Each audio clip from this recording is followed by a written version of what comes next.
ایک بندے کو چراغ مل جائے اور ان چراغوں میں وہ چراغ مانگتا ہے جو 3 خواہشوں پر مبنی ہوتا ہے، اور کہتے ہیں 3 خواہشیں میری پوری ہو جائیں، رگڑنے والا چراغ، اس میں سے جن نکلتا ہے اور جن کہتا ہے کہ تمہاری 3 خواہشیں ہیں، اگر 3 خواہشیں مانگ لو گے تو میں تمہاری پوری کر دوں گا۔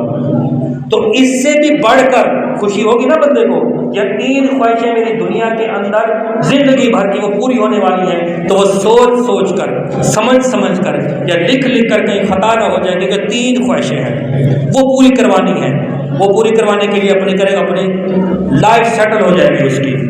آقا کریم صلی اللہ تعالیٰ علیہ وآلہ وسلم نے رمضان کے مہینے کی ایک گھڑی کے بارے میں اسی خواہش پر یہ ارشاد فرمایا کہ صحابیوں، رمضان شریف کی ایک گھڑی ایسی ہے جو افطار والی ہے، اس میں کیا تم کوئی خواہش مانگنا چاہو گے؟ پھر ارشاد خود ہی فرما دیا کہ اللہ تبارک و تعالیٰ تمہاری خواہشوں پر نظر رکھتے ہوئے تمہیں عطا فرما دے گا۔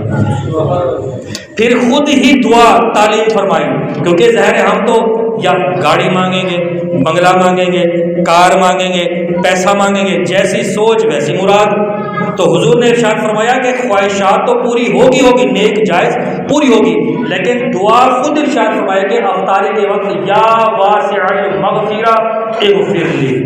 یہ دعا کرو، اور اس وقت یہ دعا رد نہیں کی جائے گی، تمہیں تمہاری خواہش کے مطابق نواز دیا جائے گا۔